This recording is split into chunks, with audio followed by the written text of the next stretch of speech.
obviously really happy with our performance today. We led for 39 minutes, and a lot of those minutes were double-figure leads. I feel like our kids executed the game plan well. We shot the ball well, which is really important for us. When you're pressing on every make and every miss, it's much more difficult to press on misses. And so we had a lot of success with that today, and had a lot of contributions from a lot of people, and just really happy with our performance against a good Rhode Island team. A really athletic, tall Rhode Island team that has more athleticism and more size than us. And I think the world of Tammy Reese, and so their coach. And so really happy with the performance.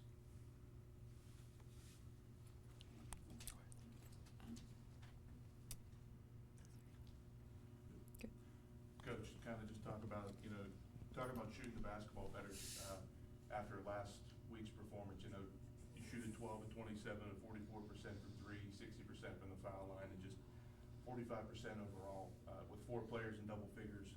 Kind of just talk about the production of the 4. You kind of, after you took a double-digit lead, you guys kind of coasted and just continue to build on that. Kind of just talk about the production and the way you shot the basketball today. So you're not going to be happy shooting 60% from the free throw line, but it certainly beats the alternative, the previous game. And our mantra within our program is the world spins forward. And so 60% is better than 40% or whatever it was in the previous game. So we'll take it, and hopefully the next game it'll be 65 or 70, and we'll continue to build on that. But we didn't take quite as many threes today because they ran us off the three-point line, and we expected that. So we knew that the mid-range jumper was going to be there. What I really liked was our ability to pace and space. Pace by meaning that we were able to run off the three-point line and then find that mid-range where we were open instead of challenging at the rim against 6'5" and athletic, where we were going to get our shot blocked. Journey had a few drives. We had a couple drives. Raina Green did. But we took those mid-range jumpers and we knocked them down, and really happy with that. Anytime you shoot the ball, you give yourself a chance to win.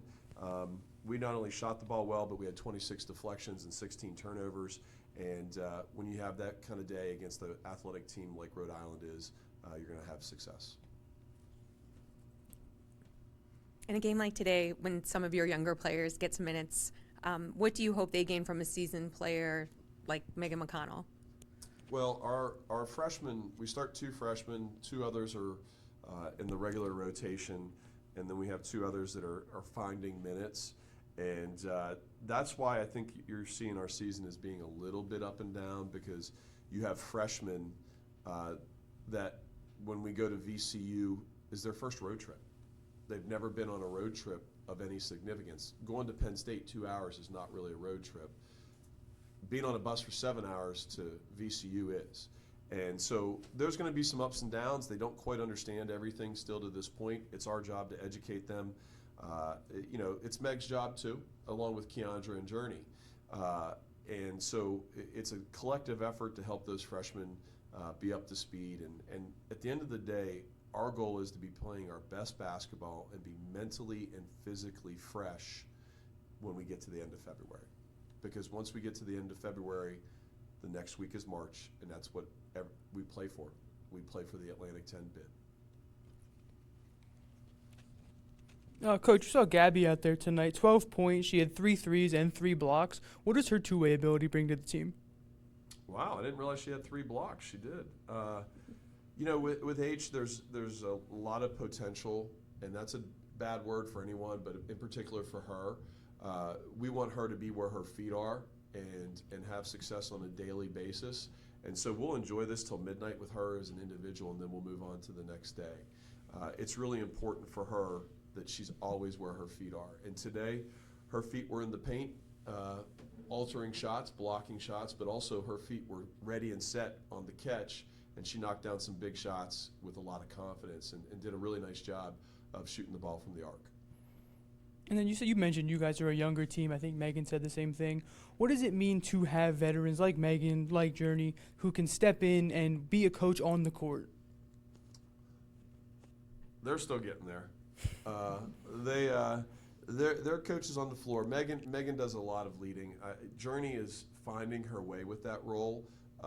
Journey leads much more by example, but today Journey played exceptionally well, not just scoring the ball. She's a scorer. We all know that. She's extremely fast with the basketball. But today we saw her shoot the passing lane, which she wouldn't even do before. Didn't come up with the steal, but then was able to rotate back and talk and communicate and pick up a man without hurting us defensively. And she was much better off the ball defensively today. So there's a lot of growth with Journey that carries over to the younger ones just by her own personal growth of being a better basketball player in all facets of the game. From Meg and Keandra, they've done this for 5 years, and they understand what the end of February and the beginning of March is going to be and what they want for the end of their career. Because those days are coming faster than any of us want it to be. And so we want to be mentally and physically fresh when we get to March, and we want to win an Atlantic 10 championship. But we have to be where our feet are, and that today was beating Rhode Island. And we'll enjoy it till midnight. Coach, kind of just talk about value in the basketball, and, over the last 3 games, you guys have done it very well.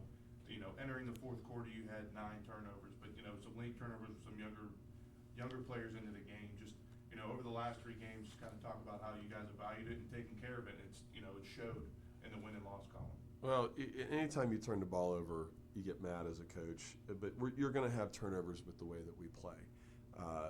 When you're pressing on every make and miss and you're trying to sprint into transition, both offensively and defensively, you're playing faster than most people do, and certainly all of your opponents. So you're going to have an appetite for a certain amount of turnovers. Also, you have to understand that when you bring young people off the bench with 2 minutes to go in the game who aren't fresh and ready and haven't played, they're going to make some mistakes. You don't want to call a timeout and show up the other team, so you've got to live with a few of those mistakes, and we did that tonight.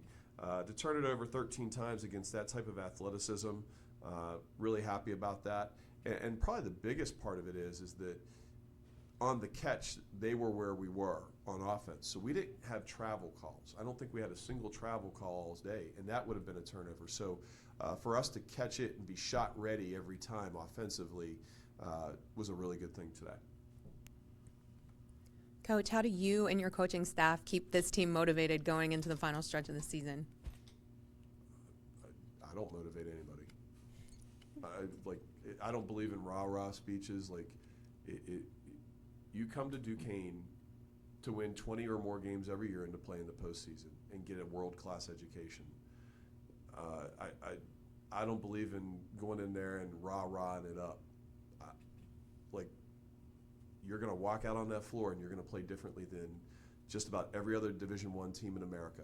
It's us in Tennessee and Morehead State that play this way, where you press on every make and every miss. And if you're not up to play in this program, in that style, I can't help you. And so when it's a game day situation, you should have all the motivation that you need. Now on a daily basis, tomorrow, after they have to get up at 7 a.m. and then we have to practice again and they're sore, that's a little different. I think a big part of that is just you have to be very relational and you can't be transactional. And college athletics for so long was transactional, and we're seeing that all coaches are having to become much more relationship driven, and I've always been that way. And so, the kids know that I have their best interest, and every once in a while I've got to reaffirm that. But I'm going to walk upstairs and I've got to deal with someone's dorm room. It's not good. So I have to go deal with her dorm room when I leave here. And that's part of building that trust and that relationship with that individual. She knows that if there's a problem, and they all know if they have a problem, I'm going to fix it. And so I think that's a greater sense of motivation. Coach, speaking of your defensive scheme, you held URI's main starters to just 1 basket each, Honey and Phillips. And Honey's had double digits for the past 6 straight games. So just speaking on your defensive scheme for those 2 main starters. Yeah, you're right. I didn't notice that until you said that. They were 1 for 11, her and Phillips. Yeah. Wow. With Honey, I don't really know what to tell you right now. I'll know more after I watch the film. My first thought would be we really never let her get comfortable. Everything was contested. Everything was with physicality before the catch and after the catch. We played differently where we had no help off of number 1, Phillips. So she wasn't going to get a lot of clean looks, and she got a couple, but they didn't fall for them. We ran a little bit of our goalie defense today, and when you run the goalie defense, you're willing to give them threes. And so 2 of the kids that we ran goalie on tied their career high. They made 2 3-point shots. Great. For us to get out of goalie, they would have had to make 5. That's my target number. If you can make 5 3-pointers, then we'll get out of it and we'll guard you in a more traditional way. So that goalie defense really clogs up the middle, and that's one reason why Honey probably didn't get as many looks, is because we had that goalie sitting there and she wasn't able to operate one-on-one in the block. Thanks, Coach. Thank you for supporting women's basketball. Appreciate everyone being here. Thank you. Thank you. Hey, Coach. Thank you, Coach.